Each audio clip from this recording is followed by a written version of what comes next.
Without a doubt, it's the friendliest people. It's the people. Can't replace them. On the road in Hale Center. This is KCBD's Live Community Coverage Tour 2015.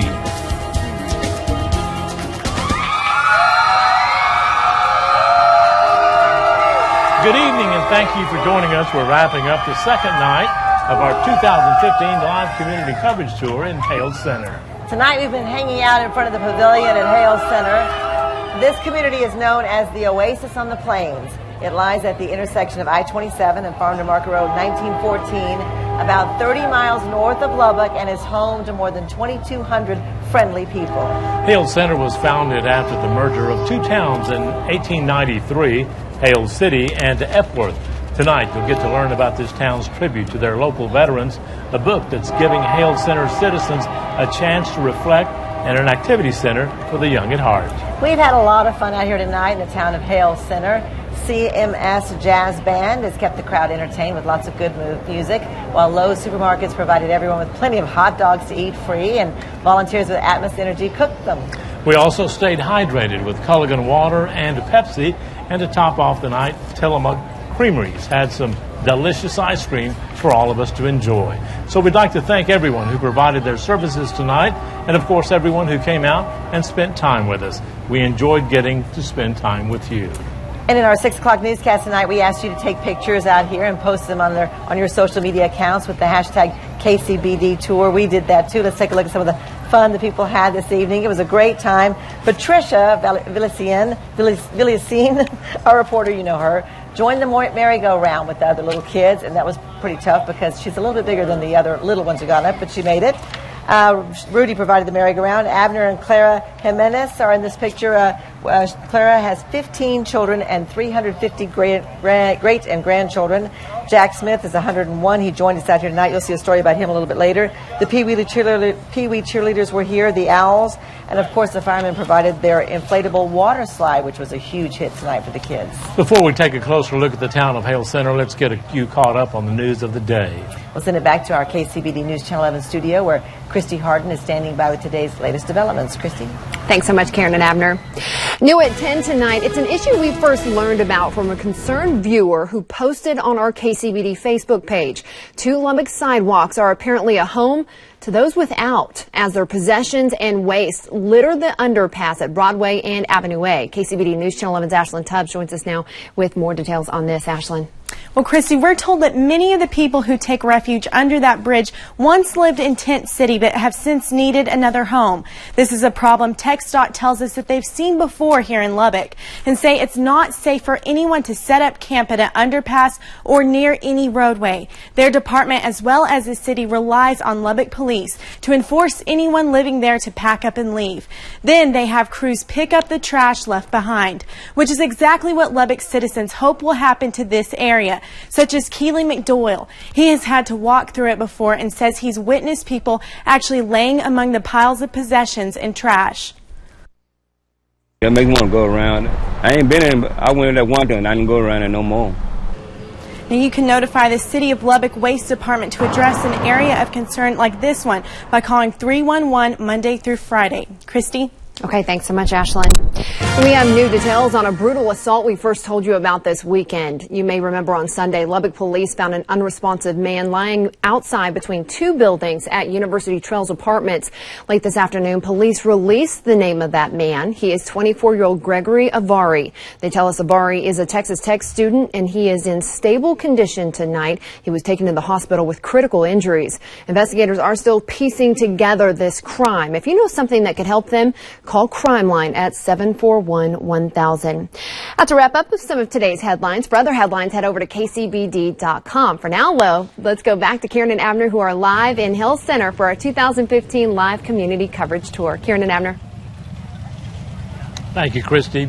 One Hale Center father tested his grit and scaled through heart-racing obstacle courses on NBC's popular reality show, American Ninja Warrior. Josh Stone went to great lengths to get ready for that show, dedicating at least 10 hours of training every week and building his own obstacle course right here in the backyard.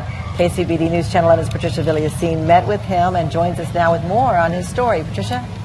Well, Karen and Abner, Stone actually competed on 2 seasons already, taking on the Dallas course in April of last year and the San Pedro course in just last month.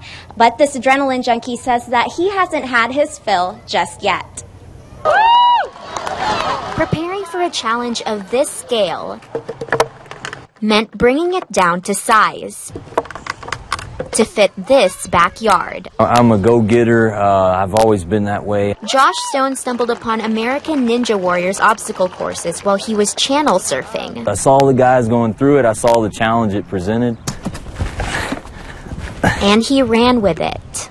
You know, I see something, I have to, challenge myself with it. Stone says the challenge is mostly mental, but he has to go through hours worth of physical training each week for just a few exhaustive minutes. You hope to do well and do it fast and efficient. I probably was on the course this season for about 2.5, maybe 3 minutes. Stone's strength lies in his family that has been with him through every step of this journey. I want him to succeed because all the work that he puts into it, and he's very driven, and I think that he can inspire a lot of people. And though his attempts have ended in disappointment, I was there and I was swinging, man. I knew I had the space.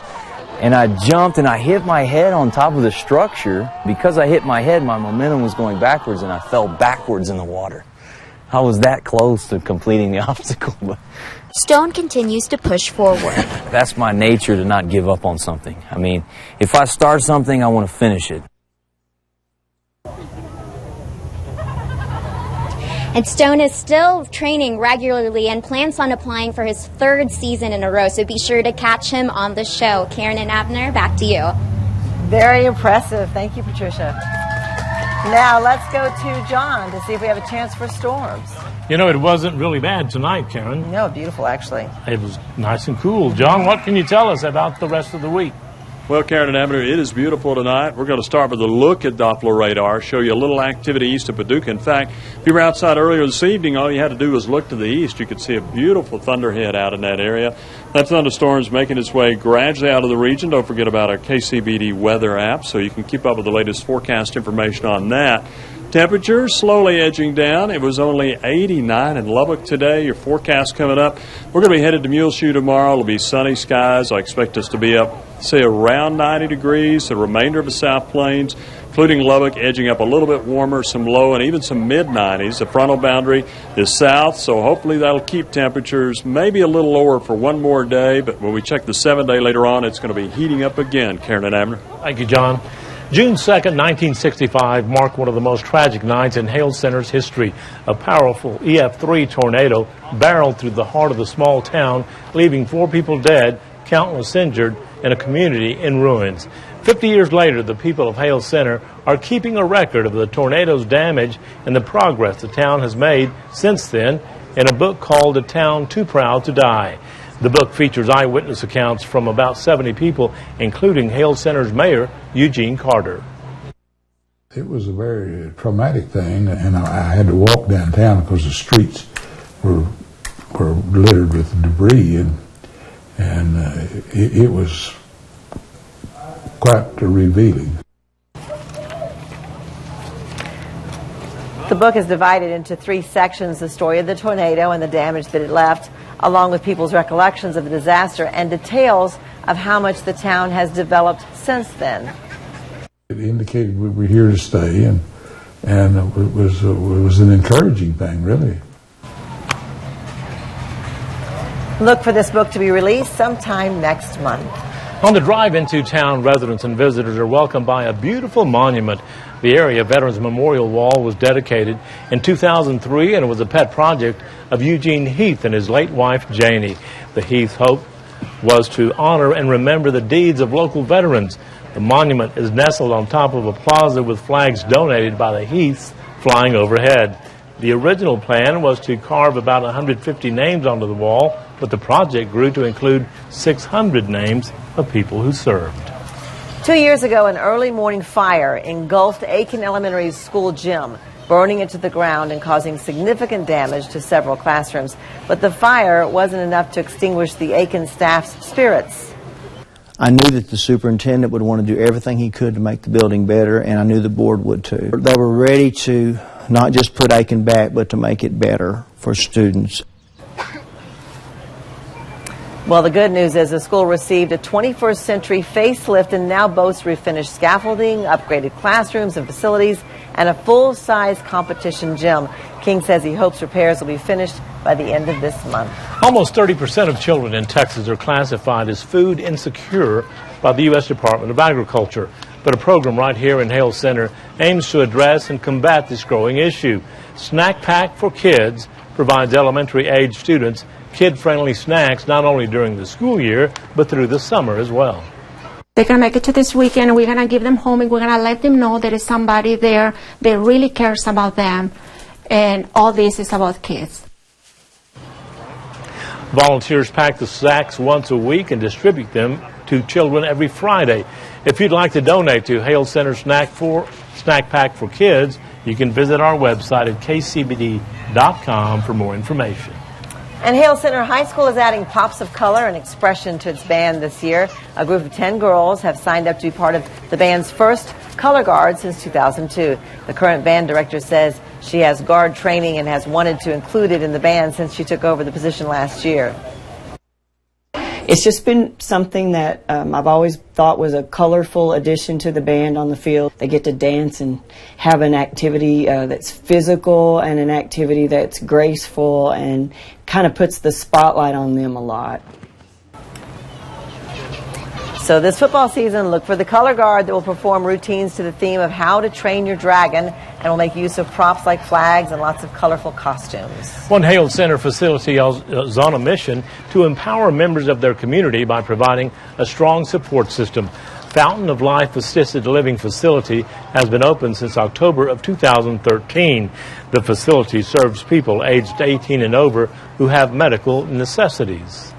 My staff here is very good about making them laugh and getting them involved with crafts and activities. We try to fill in where the family is not always around.